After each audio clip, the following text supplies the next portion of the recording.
E aí pessoal, tudo bem com vocês? Hoje a gente vai conhecer um pouquinho do grupo Coanoflagellata. Vem aprender bio comigo? Coanoflagellata é um grupo de protozoários e os protozoários tiveram a sua sistemática revisada recentemente. Aqui ao lado a gente consegue ver a nova proposta, a nova hipótese de relacionamento filogenético envolvendo os antigos protozoários. Coanoflagellata, mais especificamente, está dentro do grupo Uniconta. E esse grupo inclui protistas, como é o caso dos coanoflagelados, mas também inclui algumas amebas, fungos e os animais. Uniconta é o grupo mais diverso dentro do domínio Eucária.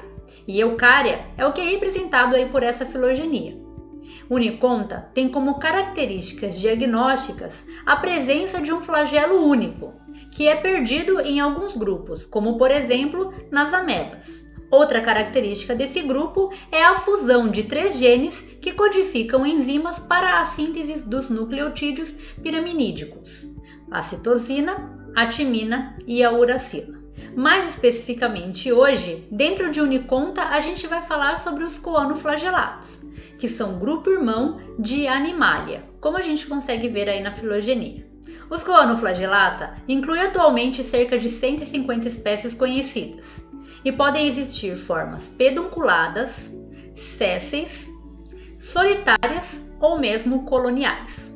Esses organismos apresentam um único flagelo, que é envolto por um colarinho, que é transparente e forma uma cesta. E esse colarinho é formado por várias microvilosidades, como a gente consegue ver aí nessas imagens. O colarinho é utilizado para capturar alimento particulado, que está em suspensão.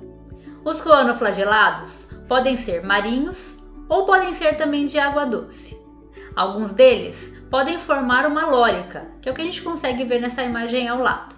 E é um grupo caracterizado por apresentar a reprodução assexuada, ocorrendo apenas por fissão binária. Aqui nessas imagens, a gente consegue observar esses organismos. Observem que eles apresentam um flagelo único, que fica se movimentando, trazendo o alimento para o colarinho, que funciona como uma espécie de peneira, que vai filtrar então o alimento que está em suspensão para que esses organismos consigam realizar fagocitose ou pinocitose ali no corpo da célula. Logo que foram descobertos, os coanoflagelados chamaram muito atenção, porque eles são muito semelhantes aos coanócitos, que são as principais células que formam as esponjas, que é o grupo mais basal do reino Animalia. Observe aqui um coanoflagelado. Ele apresenta o flagelo e apresenta esse colarinho formado por microvilosidades. Agora, observe aí ao lado um coanócito. Ele também apresenta um flagelo e um colarinho. E os dois tipos celulares usam esse flagelo e esse colarinho para a captura de alimento em suspensão. A partir dessas observações, se formularam duas teorias, que são contrastantes entre si.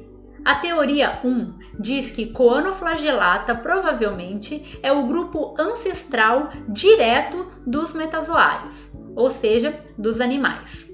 A teoria número 2 diz que provavelmente os coanoflagelados não são protozoários, mas na verdade eles são esponjas extremamente simplificadas, ou seja, esponjas unicelulares, que mantiveram apenas o seu principal tipo celular, o coanócito. A teoria mais aceita é a teoria 1, que diz que os coanoflagelados são os ancestrais diretos dos metazoários, dos animais.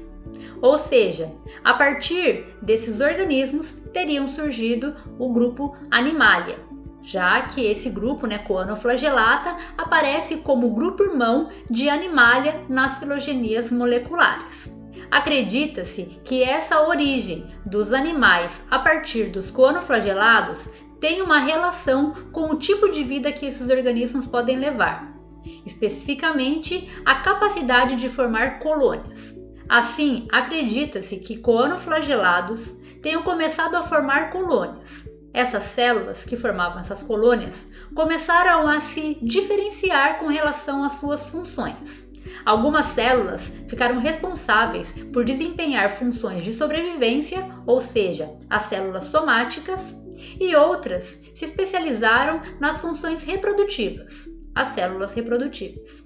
Isso provavelmente começou a levar a uma diferenciação cada vez maior das células, o que culminou então na formação de um organismo multicelular, o que não era mais então uma colônia.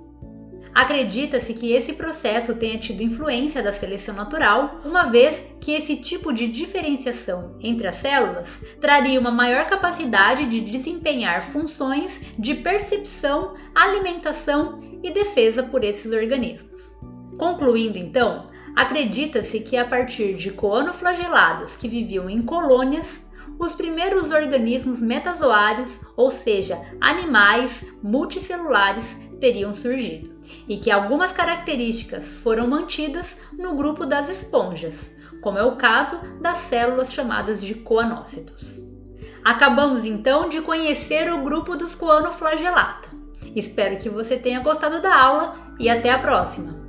Se você quer saber ainda mais, assista aos nossos outros vídeos e se inscreva no canal.